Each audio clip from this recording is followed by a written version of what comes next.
Hi, I'm Yogi Roth, and welcome back to the Pulse of College Football on Fox College Sports. And it was a weekend referred to as Separation Saturday, and some teams, well, they surely did separate from other teams and their conferences. And one team, they were even separated from their head coach over the weekend.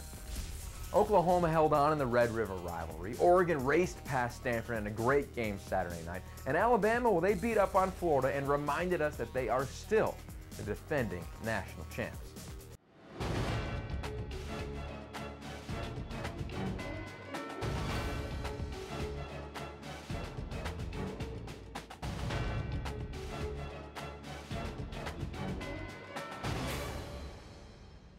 Colorado upset Georgia in a huge game for Dan Hawkins and his program.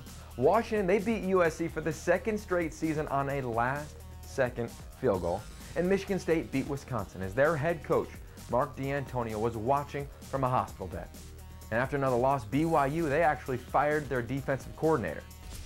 But just like all of those teams, here at the Pulse of College Football, we've got to move on to the next week because there are a lot of great matchups. And we're going to coin this Saturday Surprise Saturday, and here's why. So let's start off in the ACC as Florida State heads to Miami. A ton of history in this matchup with players like Charlie Ward, Ken Dorsey, Deion Sanders, Warrick Dunn, and on and on and on. And of course, who can forget the series of wide rights by Florida State?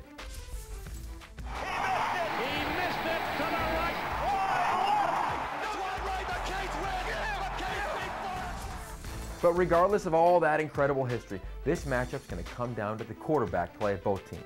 Christian Ponder of Florida State, Ja'Cory Harris of Miami, both have been inconsistent thus far.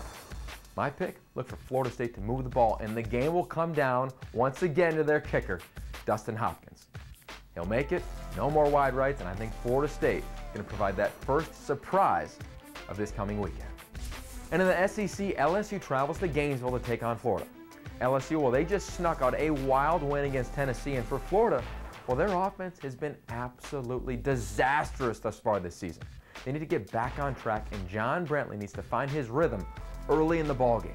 For more on their offense and how they plan on getting back on track for the Swamp on Saturday, we bring in our expert, Larry Vettel from FightinGators.com. Well, I tell you, Yogi, that's the million-dollar question down here in Gainesville because the Florida offense really hasn't been what the Gators have wanted it to be. They're down over 100 yards a game from last year and did not get into the end zone against Alabama. Early on, it was center snaps that were a problem. The coaches insist there were only 3 bad snaps in Tuscaloosa.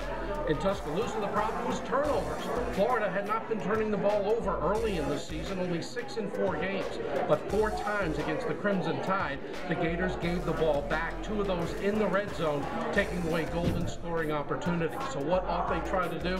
Well, I think they've got to rely on the passing game more. LSU is a terrific run defense, as was Alabama. The Gators couldn't get much going on the ground against them, and they're not likely to get a whole lot on the ground against the LSU Tigers. And that means Johnny Brantley has got to step up. Thanks, Larry. Now in the Big Ten, we've got a huge game. Michigan State goes to Michigan in a big intrastate matchup. Now for Michigan, Denard Robinson, he is easily the most electrifying player in the entire country.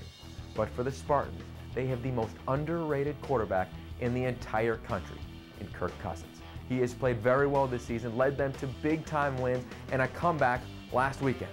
Look for them to play well, play with emotion, as Coach Mark D'Antonio may be returning from the hospital to coach this game on the sidelines. My pick, upset Michigan State on Surprise Saturday.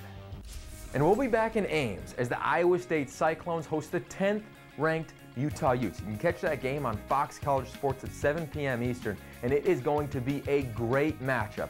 The energy in Ames, I'm telling you, Jack Trice Stadium is off the charts. But throughout Saturday and throughout that game in Ames, I want to hear from all of you. Let me know what is going on in college football. Who's getting respect? Who deserves more respect? And at mid-season, who's playing up to your expectations and who is not? So give me a shout via Twitter, @Yogi Roth, because we come to you every single week right here in the Pulse of College Football on Fox College Sports.